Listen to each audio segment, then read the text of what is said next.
Hey homos, it's me, your motherfucking detective, Martin Rules, and welcome back to my channel. And you know what time it is? It's Philippine True Crime Stories. I know, 2 weeks akong nawala sa presensya ninyo. Pasensya na. Kasi, yes, story time. Hindi, pero nagkakaroon ako ng difficulty sa mga um, cases na nire-research ko. Hindi ko alam, it's getting into me. Hindi ko alam kung bakit, pero yeah, yun ang reason kung bakit ako 2 weeks na wala. Pero I'm here, I'm back. Babalik tayo. Ganon. Anyway, enough about me. Alam nyo yan. Kumusta kayong lahat? I hope you guys, girls, and my non-binary friends are safe and healthy. At kung bago kayo sa aking channel, hello, my name is Tin. At tuwing Thursday, gumagawa ako ng video tungkol sa totoong krimen o misteryo na nangyari sa Pilipinas o sa Asia habang nagmi-makeup. Kaya naman kung interesado ka sa ganitong klaseng content, I highly suggest na mag-subscribe ka na sa aking channel para hindi na ma-miss out ang every week na videos. Ayan. Also, huwag mo rin kalimutan na i-click yung bell button para ma-update ka pag meron tayong bagong uploads. And lastly, if you have any questions sa topic natin for today or sa mga makeup na i-apply ko, huwag kayo mahiya na magtanong sa comment section below. Okay, so last 2 weeks ago, pinag-usapan natin yung gruesome murder ni Abby Choi. And today naman we are going to talk about the RCA robbery and massacre. Samahan niyo akong talakayin nung nangyari itong incident way back, 25th of August 1963. Babala, ang mga susunod na imahe, istorya, at description ay maaari makapagdulot ng takot. Huwag magpatuloy kung kinakailangan. So, the story began noong August 25, 1963, kung saan yung axe-weilding gang robbed and massacred yung 5 security guard. Days before the crime, yung mga perpetrators na sina Apolonio Adriano, Mario San Diego, Mariano Domingo, and Leonardo Bernardo nag-meet sa bahay ni Mario San Diego located in 883 Carola Street, Sampaloc, Manila para pagplanuhan yung pagnanakaw sa RCA. Sa mga hindi nakakaalam, yung RCA is Rice and Corn Administration na na-abolish nung na-create yung NFA or National Food Authority through Presidential Decree number 4 way back in September 26, 1972. Anyway, yung mga akusado, kabisado yung pasikot-sikot sa gusali dahil ilan sa kanila ay former employees ng RCA. Katulad na lang ni Leonardo Bernardo na dating driver ng Chief of Security. Si Mariano San Diego and Apolonio Adriano, dating security guards. At si Mariano Domingo naman ay security guard at that time of the robbery na naka-assign sa RCA office sa Polo, Bulacan. So ang plano para makapasok sa RCA compound, si Apolonio Adriano together with 2 men na he hired from Nueva Ecija para tulungan siyang i-keep yung mga guards sa isang room. Pagkatapos, he would present the disposition form to make it appear that he was instructed to inspect the guards. Habang si Mariano Domingo naman ay mag-aastang security guard supervisor, umarkila rin ito ng jeep to be driven by Rolando Cruz from Boticay, Malolos, Bulacan, na magiging lookout nila sa RCA compound. Si Leonardo Bernardo naman hiniram yung jeep ng brother niya na si Pedro Bernardo, and si Mario San Diego ang naka-assign sa pagkuha ng acetylene torch and oxygen tank, complete with accessories, sa brother-in-law niya na si David Victoriano. Both Apolonio Adriano and Mario San Diego will open the safe. Kaya nung afternoon ng August 25, 1963, sina Apolonio, Leonardo, Mariano, and Mario prepared everything before executing the plan. Yung grupo agreed to meet as planned sa LBL or Luzon Bus Line Terminal Canteen 8 o'clock ng gabi that same day. It wasn't recorded kung ano pa yung pinag-usapan ng grupo doon, pero around 11 o'clock PM, si Leonardo, Mario and Apolonio left the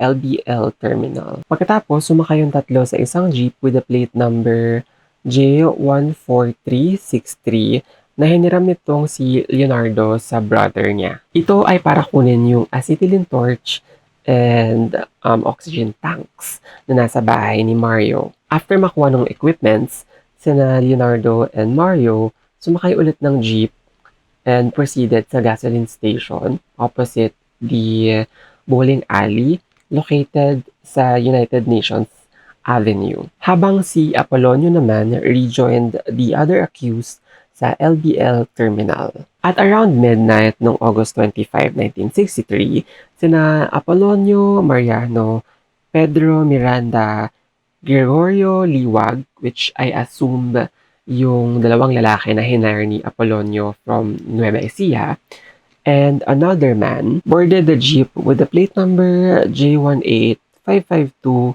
na nirentahan ni Mariano for 13 pesos. With the help of Rolando Cruz from Fernando Manicad of Giginto, Bulacan, inarkila ito para gamitin from 6 p.m. ng August 25, 1963 hanggang 2 a.m. the following morning. Pagkatapos, nag-proceed itong jeep na tatawagin na lang natin J18 kasi masyadong haba. Yung isa naman J14. Okay. So, itong J18 nag-proceed sa gasoline station at United Nation kung saan si Leonardo and Mariano ay nag-iintay. Samantala, a roving Buick convertible car ay sakay sina Anastasio Adriano, a certain Captain Justino David, and a driver named Frank. Their role was to support and act as a lookout dun sa dalawang grupo na sakay ng jeep and keep the money na makukuha dun sa RCA office. Kaya may strict instructions for them not to enter RCA compound but only to observe the place. Habang nagpapagas yung jeep, the Buick convertible car stopped in front of the gasoline station and si Apolonio Adriano talked to Anastasio Adriano. Nung napuno na ng gasolina yung dalawang jeep with the plate number J18 and J14, they surveyed the surrounding streets pati yung paligid ng RCA compound. Tapos, si Apolonio signaled na papasukin na nila yung nasabing establishment. Upon reaching the gate, around 1 o'clock ng madaling araw, si Francisco Timbol, RCA security guard on duty, nakita yung jeep and then si Apolonio told him na buksan yung gate as it was supposedly an inspection. Nung nakita ni Francisco Timbol si Mariano, who is also a guard sa RCA, binuksan niya yung gate. Pumasok yung jeep sa loob ng compound and stopped in front of the stairs leading to the RCA office. Bumaba ng jeep si Mariano and Apolonio pagkatapos kinuha yung baril ng guard na si Francisco. Lahat din ng sakay ng jeep bumaba maliban kay Rolando Cruz na driver. Then, Apolonio showed the disposition form sa isa pang guard named Francisco Zablan. Habang binabasa nito yung letter, Apolonio grabbed his Thompson submachine gun na nakalapag sa lamesa. Mariano then handcuffed Timbol and Zablan habang yung iba pang security guards na sina Roberto Gonzalez, Ricardo de la Cruz, and Alfredo Adaza were disarmed at pinasok sa isang office adjoining the RCA Cash Division by threatening them with a .45 caliber pistol. Meanwhile, si Apolonio ibinigay kay Gregorio Liwag yung submachine habang kinukuha niya yung iba pang barel. Pagkatapos, si Rolando Cruz and Mariano Domingo returned to the gasoline station sa UN Avenue, sakay ng jeep with the plate number J18 para sunduin yung isa pang jeep with the plate number J14, kung saan naglalaman ng acetylene and oxygen na ang sakay ay si Leonardo Bernardo and Mario San Diego. Pagdating nila sa RCA compound, si Mario kinuha yung ropes ng flagpole and hogtied yung 5 security guards. Apolonio, on the other hand, destroyed one of the doors leading to the office of RCA Cash Division. Noong nasira na yung pinto, the acetylene and oxygen equipments were brought inside. Sinubukan ni Apolonio to operate the acetylene torch, but when he could not even light it, Mario took over. They cracked the steel case by drilling a hole into the door. Then, the fireproof asbestos wall was hammered with the pointed end of an axe. Pagkatapos makrack ng unang steel door at mabuksan, the second door followed. Yung mga cash money na nakastore doon was taken and placed by the culprits in 3 leather bags and carton boxes. Habang si Mario and Leonardo were busy taking money, si Apollonio manipulated the combination of a smaller safe and somehow opened it.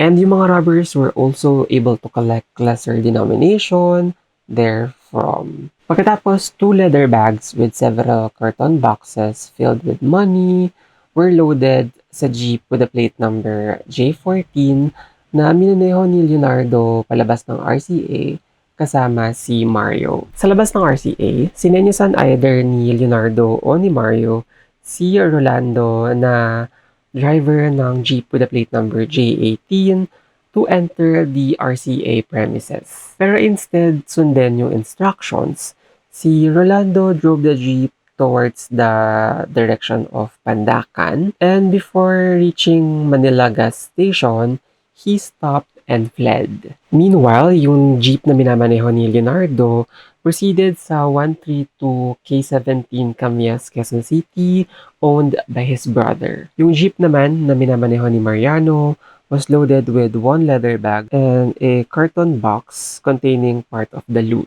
together with acetylene torch and oxygen tank. Then, si Anastasio went inside the RCA compound para alamin yung progress ng mga companions niya. Then, eventually, boarded the jeep ni Mariano. Si Mariano, together with Anastasio as passenger, drove the jeep in front of the Paco Church, kung saan yung buwik convertible car joined them. Tapos, minaneho ni Mariano yung jeep papuntang Santo Sepulcro Street, where they abandoned the acetylene and oxygen tank. They transferred the leather bag and the carton box containing some of the loots sa buwik car. Pagkatapos kumuha ng ilang bundles of money si Anastasio and gave them to Mariano for expenses. Then, the buwik car with Anastasio and Mariano proceeded sa Giginto, Bulacan para isauli yung jeep with the plate number J18 sa owner nito na si Fernando Manicad. Going back sa loob ng RCA compound, si Toriano de Guzman, isang security guard, nagising sa malakas na ingay. Kaya sumilip siya through a 1-foot wide opening of the door to see what's happening. And there he saw Apollonio striking the 5 helpless security guard who were hogtied with an axe. Pagkatapos niya pagtatagain yung mga biktima, Apollonio rushed to the balcony of the RCA building, still with the axe, and told Gregorio Liwag, who was outside, to wait for them. Pagkatapos, he went back inside the room para tapusin yung gruesome murder, para makasiguro siya na walang makakapagkalat ng identity nila. Si Mario San Diego ay kumuha ng bundle ng pera at umuwi sa 883 Carola Street, Sampaloc, Manila, at nag-abot ng 1,000 pesos sa asawa ng brother-in-law niya na si Victoriano David as payment for acetylene torch and oxygen tank. After niya magpalit ng damit, bumalik si Mario sa 132 K7 Camias Road, kung saan nakita niya si Leonardo and Asyong na tinatanggal yung labels ng RCA doon sa mga bundles of money na ninakaw nila. Nung nalaman ni Mario na kumuha ng ilang bundles si Apollonio, he too helped himself freely and get several bundles of money. Habang si Leonardo placed the remainder of the loot in 3 jute sacks at inilagay ito sa Volkswagen na pagmamayari ng kapatid niya na si Pedro, who arrived at nag-agree ito na itago muna yung pera hanggang sa humupa yung ingay sa ginawa nilang robbery. Kaya dinala niya yung pera sa bahay ng father-in-law niya at inilibing ito sa yard. Siguro mga kalahati and the rest sa bundok na mataba, Galugod, Baboy, Montalban, Rizal. As we all know, everything in the dark comes to light, right? Kaya naman, after ng krimen na ginawa nila, isa-isa silang naaresto. Una si Leonardo, nakuha sa possession niya yung box containing 9,400 pesos. Followed by Gervasio Santos, yung father-in-law ni Pedro na kapatid ni Leonardo, yung amount na na-recover ay 1,810 pesos. Na-recover din yung ibang pera na nakabaon or nakalibing sa bundok na Mataba, Bogalugod, Baboy, and Montalban, Rizal dahil itinuro ito ni Gervasio Santos. Yung na-recover na pera amounting to 5,826.50 centavos. Pati yung share ni Mariano na tinago niya sa clay pot sa bahay ng grandmother niya na si Antonia Miguel sa 840 Tikay, Malolos, Bulacan na nagkakahalaga ng 5,499 pesos. Also, yung share ni Apolonio na nakalagay sa leather bag na ipinagkatiwala niya sa kanyang kumpadre na si Leandro Magnait amounting to 90,075 pesos. This was deposited by the latter under his name sa Pasig branch of the Philippine Bank of Commerce noong August 27 and 28, 1963. Yung leather bag na may RCA label was thrown by Leandro to get rid of the incriminating evidence. Yung total cash na laman ng RCA safe nung gabi ng August 25, 1963 was 332,248.75 pesos. Aside from checks amounting to 573,664 pesos, at ang total based sa aking calculator is 903,902.28 pesos. Noong umaga ng August 26 that same year after ng robbery, yung sum na nawawala ay 330,236.27 pesos. Pero 112,688 pesos lang yung nabalik or na-recover. So meron pang 216,568.27 pesos ang hindi pa nababalik. After nung arrest ng apat na akusado na sina Apolonio Adriano, Leandro Bernardo, Mariano Domingo, and Mario San Diego, they gave their extrajudicial confession. And in these extrajudicial confessions, they described yung plano nila and yung mga kasabwat nila na sina Pedro Miranda, Gregorio Liwag, and Rolando Cruz. Surprisingly, yung apat did not deny yung participation nila sa robbery. However, lahat sila denied everything about the killing. But we know who, because we caught you in 4K, boo. The evidence reveals that there was only one axe-wielder dahil yung gruesome act of killing the victims with an axe was seen by Toriano de Guzman. The eyewitness did not know the killer personally, kaya yung testimony niya giving a spine-tingling details from a very close range must therefore be accepted with full faith and credence. Si Gregorio Liwag na nag-participate mismo sa krimen and charged accordingly sa criminal case number 72414 pero na-discharge to become a state witness ang sabi. After daw umalis ni Mariano sa RCA compound, nakita niya si Apolonio sa balcony ng RCA building na may hawak na axe at sinabihan daw siya nito na mag-intay for a while. Pagkatapos, bumalik ito sa loob ng gusali and massacred the guards. Sa examination ng axe for fingerprints by the expert Bonifacio Marcelo of the Manila Police Department and Sir Villano David, chemical analyst ng MPD, found Apollonio's fingerprints all over the axe. The solicitor also points Apolonio as the actual killer together with Pedro Miranda na nagtago na. And yung mga principal appellants na sina Leonardo, Mariano, and Mario conspired to commit the crime of robbery and killing that makes every one of them equally guilty for the crime of robbery with homicide. Ang nakakatawa, after they all denied the killing, yung testimony ni Gregorio Liwag was fully affirmed by none other than Apolonio himself. Sa extrajudicial confessions ni Apolonio, bago raw umalis ng RCA compound si Mariano, and after the robbery, ang sabi nito kay Apolonio, and I quote, "Papaano ito? Kakilala ko ni Francisco Zablan at Alfredo Adasa." End quote. Apolonio gave him the reassuring answer, "Ako ang bahala." Hawak-hawak yung axe, habang si Mario naman got a piece of wood. Pumunta sila ni Apolonio sa room kung saan Yung mga guards were tied together. And then Apollonio struck the five helpless guards with the axe. Pagkatapos, he appeared with Pedro Miranda sa balcony at yung pants and polo niya ay basa ng dugo.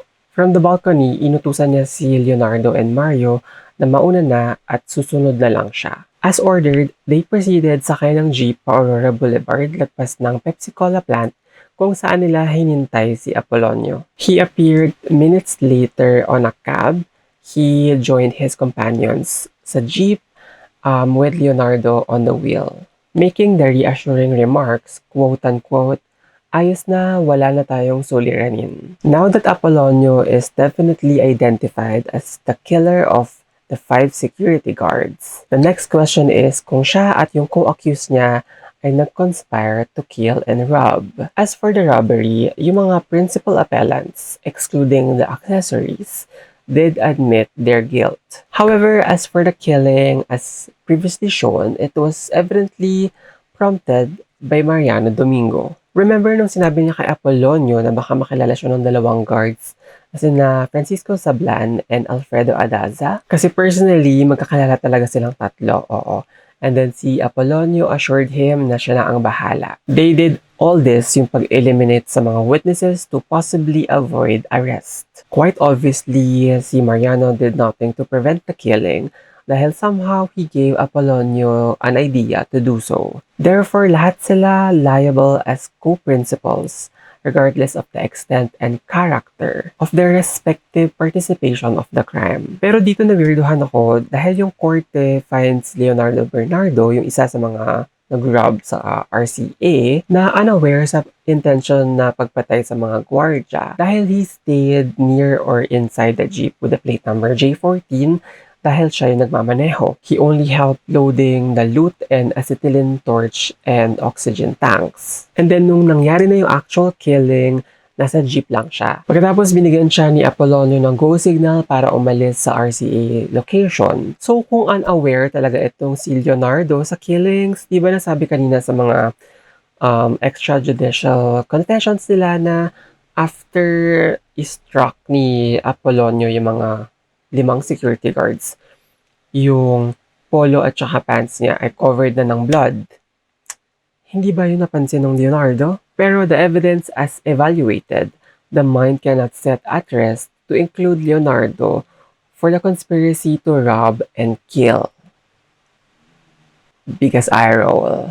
Ang sabi ng Solicitor General, and I quote, the killing of the guards was undoubtedly by the reason or on the occasion of the robbery. It was motivated by the desire to destroy the evidence by eliminating the guards who could identify the perpetrators. Particularly Mariano, who was himself a security guard at that time, had it not been for the robbery, the commission of which the appellants wanted concealed from the authorities to prevent the apprehension from the said offense and eventual prosecution and punishment. They would not have resorted to killing the helpless victims. What gives the killing that intimate and direct relations to the robbery necessary to raise the offense to that of robbery with homicide has been laid down by this court. End quote. Samantala, yung alibay naman ng isa pang accused na si Anastasio Adriano ay nasa bahay daw siya nung certain Aurelio Lopez sa may Santa Rosa, Nueva Ecija nung gabi ng August 25, 1963. At umalis lang siya sa lugar na yon ng mga 2 a.m. August 26 that same year. Yung alibi niya daw is weak defense dahil it's impossible for him to be at the scene considering it would take him more or less 2 hours to travel the distance from Santa Rosa to Manila. And yung participation niya sa robbery was also positively established sa testimony ni Gregorio Liwag and Mariano Domingo, thus positively identified as among the culprits, which would make his alibi totally unavailing. On the other hand, si Pedro Bernardo na kapatid ni Leonardo Bernardo at yung father-in-law nito na si Gervasio Santos, who died on October 17, 1971, rest his soul, yung mga na-charge as accessory to the crime. The court is not buying their innocence as convincing. Sa pagpapanggap nila of having no knowledge that the money turned over to them for safekeeping was a product of robbery. Shocking, di ba nga? Itong si Pedro, if you can still remember, remove the RCA labels dun sa mga bundles ng pera.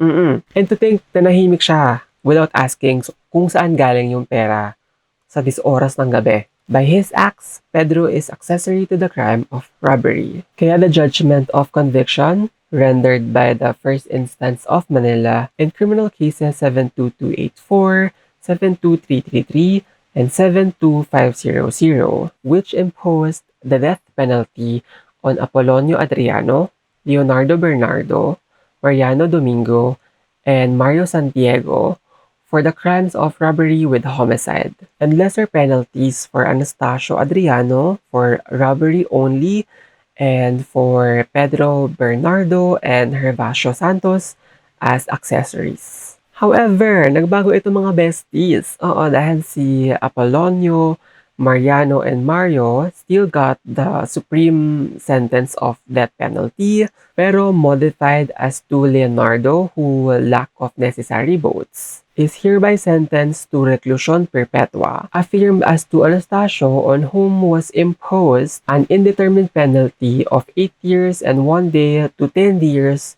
of prison mayor, and modified as to Pedro, who is hereby sentenced to 4 months of arresto mayor as accessory for simple robbery, together with the accessories of the law. Modified as just indicated, the appeal decision is affirmed with all other respects with cost. So that is the RCA robbery and murder. Let me know your thoughts in the comments below. Ako, as I said earlier, nawirdohan ako sa ruling ng korte kay Leonardo. May bias kayo, sir. Tsare. Kasi I feel like dapat kasama siya sa death penalty kasi unfair dun sa mga sa tatlo. Also, the bitch was there from the beginning nung nagpaplano pa lang sila na i-rob yung RCA. So, the fuck? Kaya yun, parang unfair lang na hindi siya nakakuha ng same penalties katulad ng mga co-appellants niya ng mga principal sa krimen na ito. Pero hindi nyo kinaya. Oo, may sagot ang korte, mga bakla. Ito na nga ang sabi. Reiterating the rule that whenever a homicide was committed, as a consequence or on the occasion of robbery, all those who took part as principals in the commission of the robbery will also be held guilty as principals in the complex crime of robbery with homicide. Although they did not actually take part in the homicide unless they endeavored to prevent the homicide, this court abandoned that rule in the subsequent case of People versus Pelagio. Yung korte ginamit itong case with the same crime of robbery with homicide back in 1955. About sa situation ni Pelagio and Leonardo, because yes, they are guilty for the robbery, pero hindi sila responsible sa pagpatay, hence the lesser sentence. This ruling in Pelagio therefore appears applicable to the case of Leonardo. Sa mga hindi nahatulan ng kamatayan, katulad ni Leonardo and Pedro, magbabayad sila ng 123,000 pesos indemnity for the heirs of each deceased. And as for the 5 security guards na nasa wrong place at the wrong time and died a horrible death, may they rest in peace. So that's it for me today. Thank you so much for watching. Please let me know kung meron pa kayong gustong true crime na nangyari sa Pilipinas or sa Asia ang i-discuss dito sa aking channel sa mga susunod na episodes. I-comment nyo lang yan below. And as always, please keep safe and healthy. And I'll see you guys on my next video. Bye!